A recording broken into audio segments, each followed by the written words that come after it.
conversation for another day. Hiko signs with 100 Thieves. Hiko was one of the other major names that was out there. People were wondering where Hiko would go. People were asking what took so long. Captain Clutch signs with 100 Thieves. So that's an interesting one in the sense that 100T uses this opportunity to enter the Valorant competitive space. Of course, they already have a relationship with Riot, competing in the LCS as an academy team as well. But Tyler, Hiko being the first choice here for 100 Thieves, what does that mean for their philosophy on how they're going to build a Valorant team? It's a brilliant move by 100 Thieves, and I think Jacob can speak more on this after this, is that when people thought of like who should be the face of 100 Thieves Valorant, because we knew it was coming, they were very active in the space, doing a lot of videos, doing their own tournament. Who was going to be that face? And I think a lot of people said Ska, right? Like, Ska will be the face, he'll be the content creator, he can be the pro/content creator, and Jacob has said that Ska's a very shy guy. Hiko's not shy, he's a very social, very funny. We've seen on his stream, he's killing it. He's gone from, a few thousand stream, like 1, 2, 3K, now he gets like 15 to 20K per stream. He's killing it. He's the main Valorant content creator in North America right now, and it's not only that, he's a brilliant player. We've seen him in beta tournaments. He's an amazing Breach player. He's my personal best Breach in the world during beta.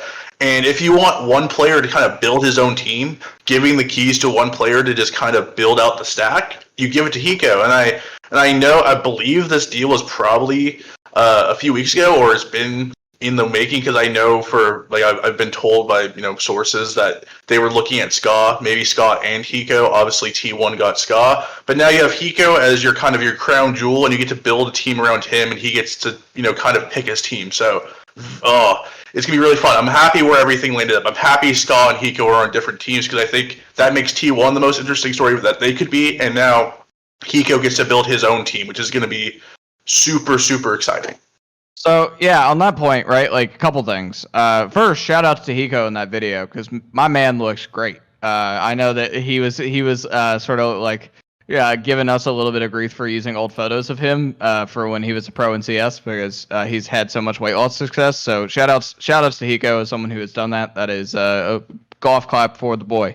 So, the other part of that is, I think, to Tyler's point, like, Hiko's always wanted to build a team. That kind of was his thing, right? Like, if you remember, there was a period in between when he was on Cloud9 and before he joined Liquid, he was like talking about trying to recruit Skadoodle and like Makalele and build a team in North America for CS. Like, this guy has always wanted to be a leader and put things together. That's sort of like what he does. And he was never really given that exact opportunity in Counter-Strike. He got it in sort of small tidbits, but like even when he went to Liquid, he had Nitro and Elite, who are like the sort of the staples of that Team Liquid Counter-Strike team.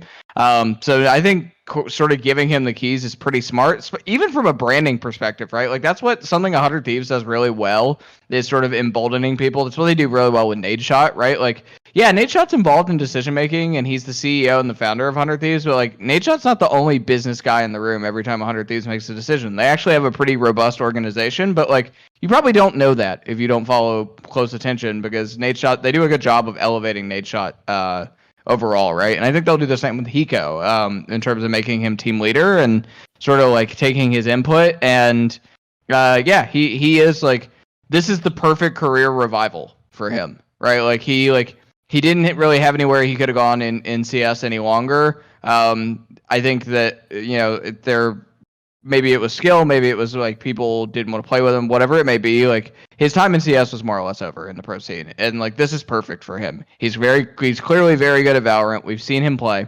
He is a skilled player. He's a big personality. He's a good streamer. Like, he crosses off all the 100 Thieves like boxes that you would consider for that organization and the types of people they like to work with. So I think it's a great move for him and a great move for them. So my answer to this question that I'm going to pose to you all as well, what names left unsigned out there are you keeping an eye on? For me, it's Corey. Yeah, I think that's the obvious answer as well, but I'm actually shocked that I would clump the three of them together, Skadoodle, Hiko, and Corey. Like, what took everybody so long, unless they were taking their time because they were getting so many offers? But I have to imagine by now, I was going to say, I feel like you just I feel You like just you said just it. answered your own question. I feel like by now Corey must have at least 5 major offers that he's contemplating. Yeah, Like I have to think. Yeah, I my can guess. confirm, yes. Emily? Yes. Yeah, I was gonna say, like, I think Corey is just probably deciding where he wants to go at this point. Like, I don't think it's that he hasn't received offers. I think it's more about like what he wants to do, what kind of team he wants to build on, how much control he wants to have over picking his teammates. Because that's really big as well. Like we just talked about the Hiko signing. Like I've said in the past, like Hiko would be my first signing, and then I would just let him build a team for me almost, right? So I think I'm sure Corey has many offers, and it's just a matter of how much money he wants, and B, who he wants to play with. I think the other thing too is for 100 Thieves, like will they decide to go the full CS route, or will they try to do sort of the mixed bag? The full CS route bag is drawing very slim here at this point, in my opinion, right? Like I thought that and Freak and Hiko have gotten along in the past. Certainly possible. And Freakazoid's brother, I think, potentially. I know he was a pro CS guy also. My thought, though, is that they probably should look elsewhere because, like, if you look at it, like, TSM got Wardell and Hayes and Cutler. You look at T1 and they got sort of the top line of people transitioning. I think it's best to sort of just, like, go off the beaten path. Very small amount of people that will make this transition without the right offer. And like we said, there's not very much incentive to leave Counter-Strike if you're a big name. Somebody said nothing in the chat. That would make sense. Nothing and Hiko are friends. Someone like that makes a lot of sense to me. But yeah, I mean, I'm not so certain nothing will be one of the best in this game long term. I'm not so certain that Hiko will be one of the best in this game long term. But I think even if he isn't, like being on 100 Thieves, there's so many endless opportunities. Yeah, content creator. Yeah. Tons of